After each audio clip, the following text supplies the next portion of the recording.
So this is how you can destroy someone's reputation without any due process. So Brian Friedman, Justin Baldoni's attorney, has broken his silence about Judge Lyman dismissing their case.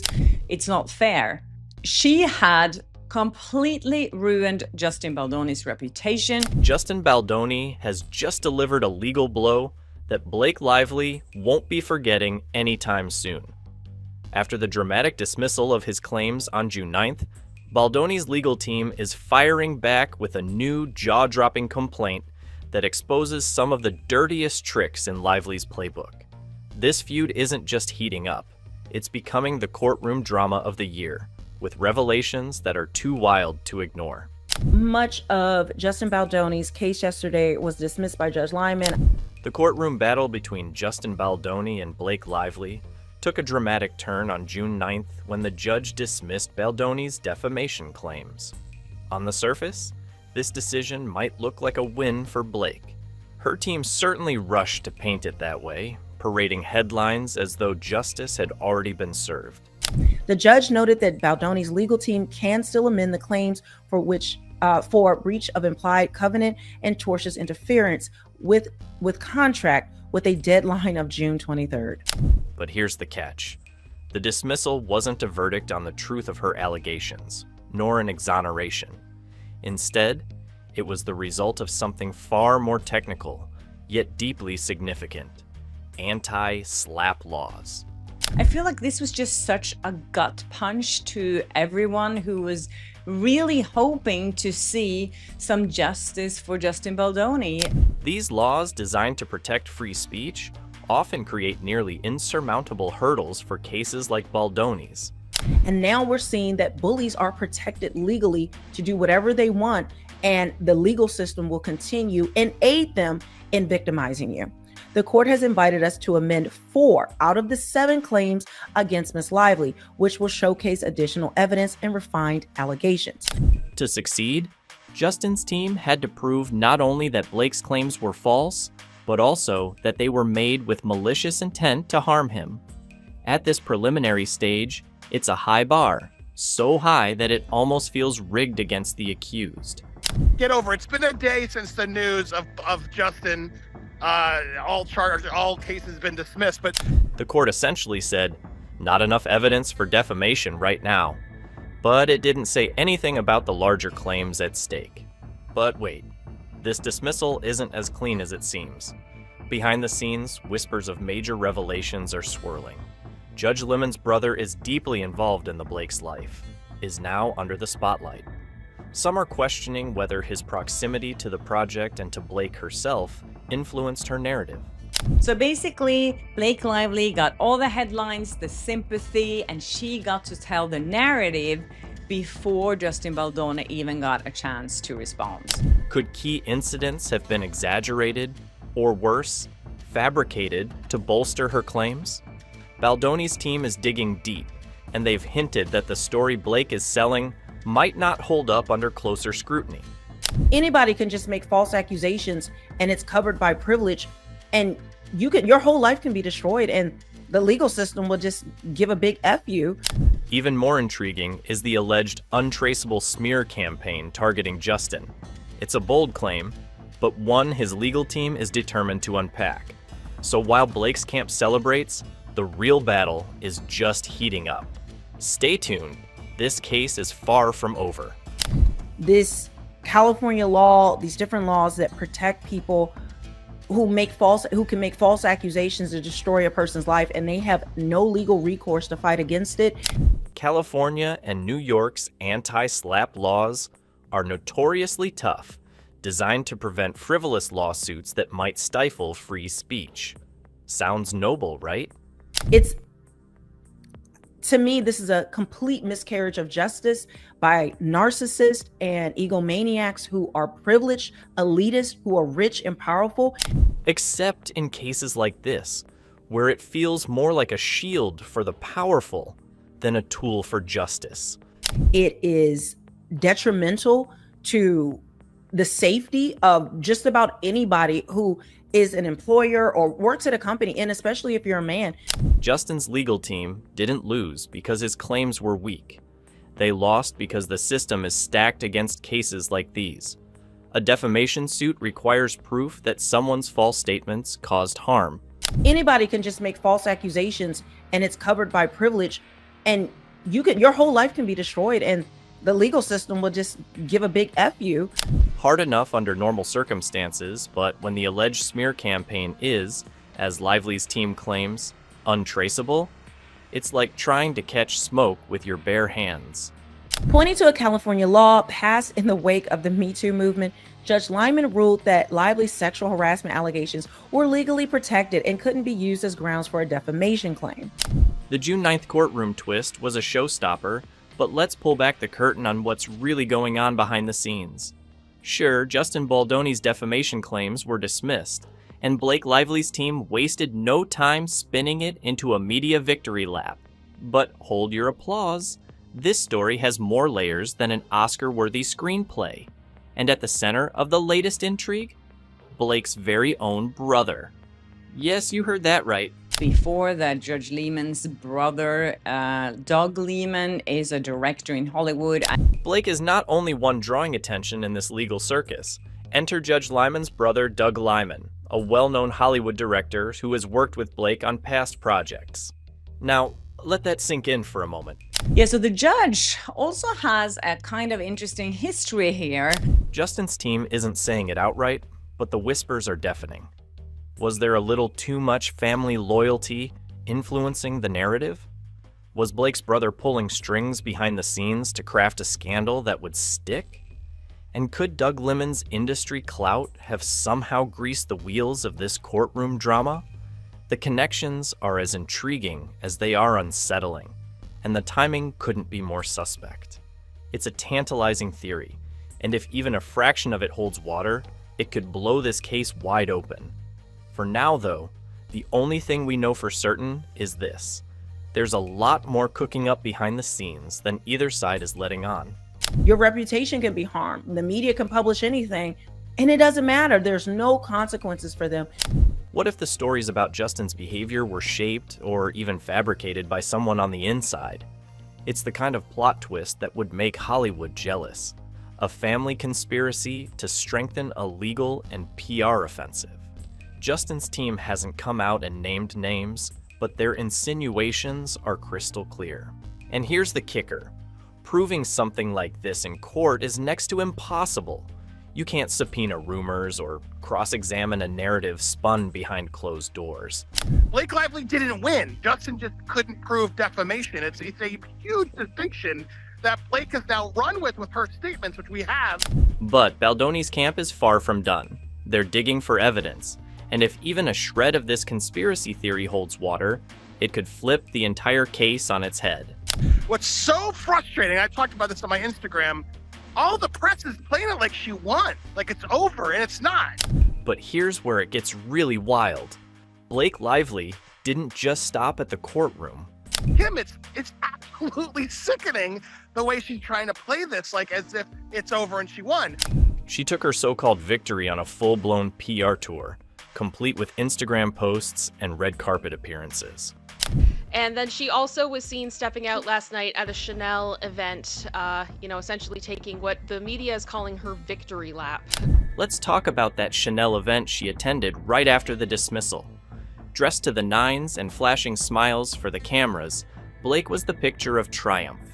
Except, what exactly was she celebrating? Because here's the kicker. She hasn't proven anything. Not a single one of her allegations against Baldoni has been substantiated. Zero. Nada. What she did, she filed a CRD complaint, which is privileged, meaning that no one can sue her for what's in that CRD complaint. And with all that privilege, there she was, basking in the glow of what she and her team want you to believe is a win. Meanwhile, the media has been eating it up like candy. Major outlets are running with headlines that paint Lively as the victorious heroine, conveniently glossing over the fact that this isn't over. Not even close, Blake Lively has made a statement. She made one on her Instagram talking about standing with other organizations with love and gratitude for the many who stood by me. Many of you I don't. I will never stop appreciating or advocating for you. So. And let's not forget the celebrity cheerleaders jumping on the bandwagon. Amber Tamblyn and others wasted no time praising Lively's courage, as if this dismissal somehow equates to justice being served. It's giving serious Amber Heard vibes, and we all know how that story ended. Let's get into this. Justin Baldoni's lawyer breaks silence on Blake Lively's false victory after his lawsuit is dismissed. Now, let's flip the script and talk about Justin Baldoni's next move, because this man isn't backing down. Brian Friedman, his attorney, has made it crystal clear. 4 of the 7 claims are still very much alive. Justin Baldoni's lawyer said they will move forward with the same confidence that we had when Ms. Lively and her cohorts initiated this battle. And here's the real kicker. Friedman has promised new evidence that will, in his words, showcase additional evidence and refined allegations. Translation? Blake Lively's so-called victory lap might be coming to an abrupt halt. And don't even get me started on the deposition. Oh yes, Blake will have to face questioning under oath. You know, the kind where you can't hide behind carefully crafted PR statements or Instagram filters. Interestingly, she tried to dictate who would get to depose her, which is not how the law works. Nice try though. I do understand why it was dismissed. But let's circle back to the bigger picture. This isn't just about Justin versus Blake. This is about how the media, Hollywood, and public opinion have turned into a modern-day courtroom, where facts often take a backseat to sensationalism. This is Blake Lively's playbook on how you can really abuse the legal system to your advantage. By painting Baldoni as guilty before anything has been proven, Lively's camp has essentially put him on trial in the court of public opinion. And the media? They've been more than happy to play along. It's frustrating to say the least, especially when you realize the real damage this does, not just to Baldoni, but to actual survivors of harassment and abuse. Cases like these, where the truth is so heavily contested, risk delegitimizing the voices of those who desperately need to be heard. So basically, Blake Lively got all the headlines, the sympathy, and she got to tell the narrative before Justin Baldoni even got a chance to respond. And here's the irony. If Lively truly believed in her claims, wouldn't she want this to go all the way? Wouldn't she welcome the opportunity to prove, beyond a shadow of a doubt, that her accusations are true? Instead, her team seems more focused on spinning half-truths and leveraging headlines. It's almost as if they're hoping public perception will do the heavy lifting that evidence can't. Meanwhile, Baldoni's fight continues, and it's not just about clearing his name, it's about setting the record straight. Friedman's statement summed it up perfectly. With the facts on our side, we will march forward with the same confidence that we had when Ms. Lively and her cohorts initiated this battle. That's not just legal jargon, it's a promise.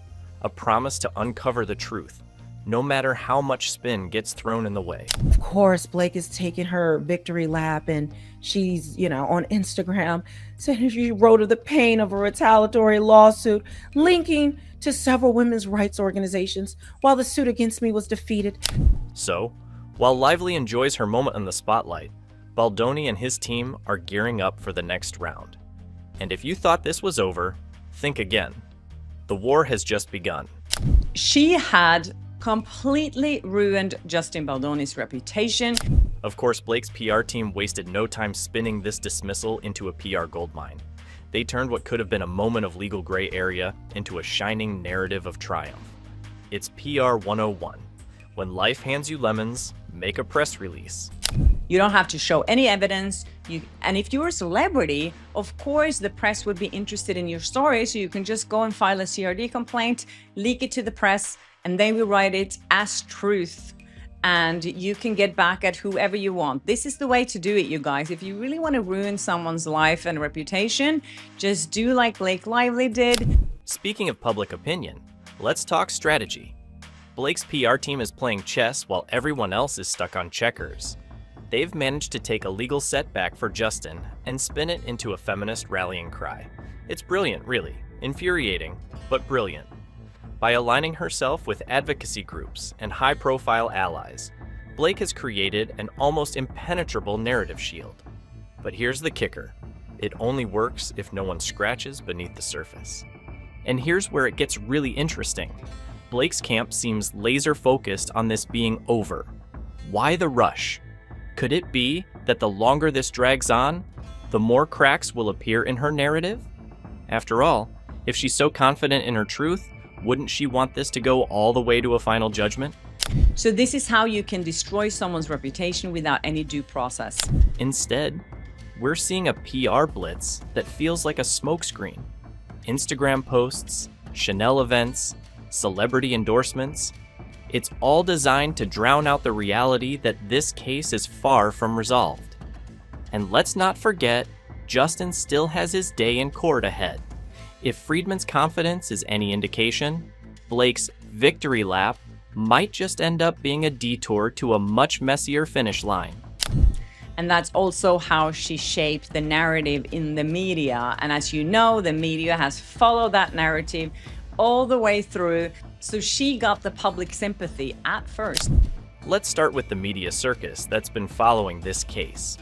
Mainstream outlets, as predictable as ever, have framed the dismissal of Baldoni's claims as an unequivocal victory for Blake Lively.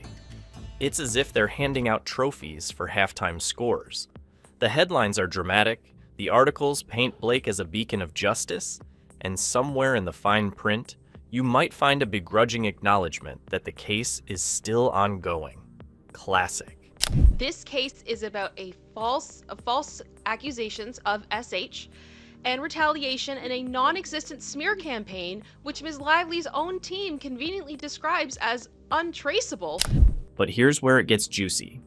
Independent outlets aren't buying the shiny narrative Blake's team is selling. They're pulling apart her story piece by piece, and let's just say, it's not holding up like she might have hoped. These platforms are highlighting gaps in the narrative that mainstream media conveniently glossed over.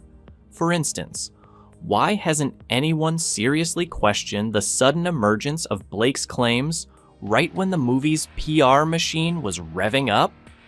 Coincidence? Doubtful. We are grateful for the organic show of support from the public and for the dedication of internet sleuth community who continue to cover the case with discernment and integrity. Then there's the Internet Sleuth Brigade, those unsung heroes with too much time and a knack for digging up inconsistencies. They've been combing through every Instagram post, interview clip, and legal document like detectives on a mission. And guess what? They've found plenty to raise eyebrows. From discrepancies in timelines to outright contradictions in statements, Blake's story is starting to look more patched together than a dollar store quilt. And then Justin Baldoni will never get the chance to prove he was innocent in court, which I think would be terrible. Meanwhile, grassroots support for Justin Baldoni is quietly gaining momentum. It's a David versus Goliath scenario. Hollywood's golden girl versus a guy who dared to push back. And while Blake's PR team is busy painting her as the underdog, a growing segment of the public seems to think Justin might actually be onto something. In the age of trial by social media, public perception matters more than ever.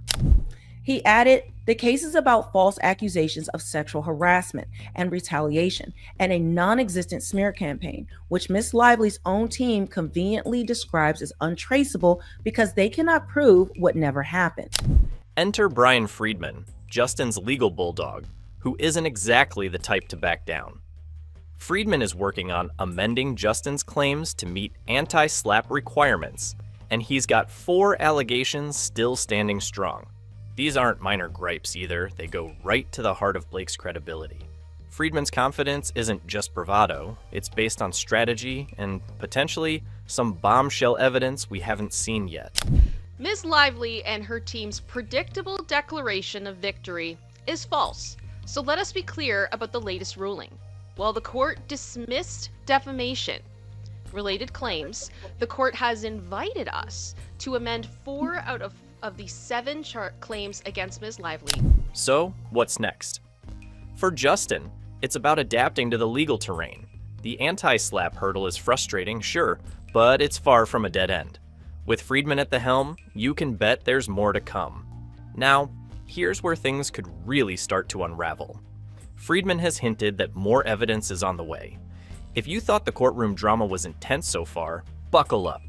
This isn't just about text messages or he said, she said. We're talking about potentially game-changing revelations that could shift the narrative entirely. Once again, came in and was like, oh no, girl, we're not done. Then, there's the matter of Blake Lively's upcoming deposition. Yep, she's going to have to answer some tough questions under oath. Questions like, what role did her brother play in all of this? Why were her allegations timed so perfectly with the film's production drama? And perhaps the biggest question of all, if she's so confident in her claims, why does her story keep changing? Depositions have a way of cutting through the PR fluff and getting to the heart of the matter. Finally, let's not underestimate the ripple effects of these revelations. If Justin's team can present solid evidence and compelling testimonies, it could completely flip the script. Blake's PR fortress might start to look a lot more like a house of cards, and once it starts to tumble, well, we all know how that ends. Let's not sugarcoat it. This isn't just a legal spat between 2 A-listers. It's a high-stakes battle that could leave careers in tatters. Justin Baldoni is essentially fighting for his professional life here. His reputation, his future projects, and even his ability to stand tall in Hollywood are all on the line. And let's be real, Hollywood isn't exactly known for giving people second chances, especially when their names are splashed across scandal-laden headlines. Blake Lively and Ryan Reynolds will pay in the end. But Blake Lively isn't waltzing through this unscathed either. Sure, she's enjoying her temporary moment of moral high ground, but at what cost? If these allegations don't hold up, and the cracks are already showing, her legacy could take a serious hit. My personal opinion, I think Blake Lively is probably going to withdraw her lawsuit and say that now she's spoken for all victims out there, and this was such an important win to show the world that victims can come out and stand up for their rights and whatever. She's risking being remembered as the actress who weaponized a movement for personal gain, rather than standing as an icon of genuine advocacy. Not exactly the image Chanel wants for their brand ambassador, right? That even though the justice system is not fair always, I don't feel this is fair at all, as I'm sure most of you watching my channel agree with me on, but I do feel that Justin Baldoni will prevail in the end. And here's where it gets bigger than just Blake and Justin. Hollywood as a whole is under the microscope. This case is forcing the industry to confront its own messy relationship with accountability, advocacy, and opportunism. We're seeing the dangerous fallout when allegations are made without solid evidence, or worse, when they're strategically dismissed by a well-oiled PR machine. And I do believe that Blake Lively and Ryan Reynolds will pay the price for what they have done to Justin Baldoni. This isn't just bad for the accused, though. It's devastating for real survivors. Every time a claim is dismissed or revealed to be questionable, it chips away at the credibility of the Me Too movement. Genuine survivors who already face enormous hurdles in coming forward are left to deal with even more skepticism, all because high-profile cases like this muddy the waters. This is the way to do it, you guys. If you really want to ruin someone's life and reputation, just do like Blake Lively did, and there's nothing this innocent person can do to protect themselves. Here's the harsh reality. The media isn't just reporting on this case, they're shaping it. Headlines scream victory for Blake, conveniently leaving out the small detail that the case is still ongoing. Public opinion is swayed before anyone has even stepped into the courtroom. It's like watching the referee declare a winner at halftime. And let's not forget the dangers of trial by headlines. When the media rushes to crown a victor, they're not just hurting the accused, they're harming survivors too. If someone like Justin Baldoni is wrongfully vilified, it creates a chilling effect. People stop listening to real stories of abuse because they've been burned by false or exaggerated ones. It's a lose-lose situation that benefits no one, except, of course, the PR teams cashing their checks. I feel like it was justice served in a way that I could never have expected at all. This brings us to Justin's fight for justice. Unlike the orchestrated media blitz from Blake's camp, Justin is leaning on grassroots support. People are waking up to the fact that this isn't just about one man's reputation. It's about fairness, due process, and the very foundation of justice. And you can bet his supporters aren't letting this fight fade quietly into the background. And it's really frustrating to see people running with this narrative like she's proven it when there has not been a day in court. And it's just, all of this evidence that Justin still has can still likely come in to refute this. The call for accountability is louder than ever. It's not about taking sides. It's about ensuring that every voice is heard, every claim is investigated, and every piece of evidence is given the weight it deserves. Whether you're Team Blake or Team Justin, one thing is clear. The truth deserves its day in court. So, what's the big question here? Is this case going to be a win for truth, or will it end as a loss for justice? The stakes couldn't be higher, and the next chapter is bound to be even more explosive. Until then, stay tuned, share your thoughts, and keep the conversation going. This war is far from over, and the truth, well, it always finds a way to come out.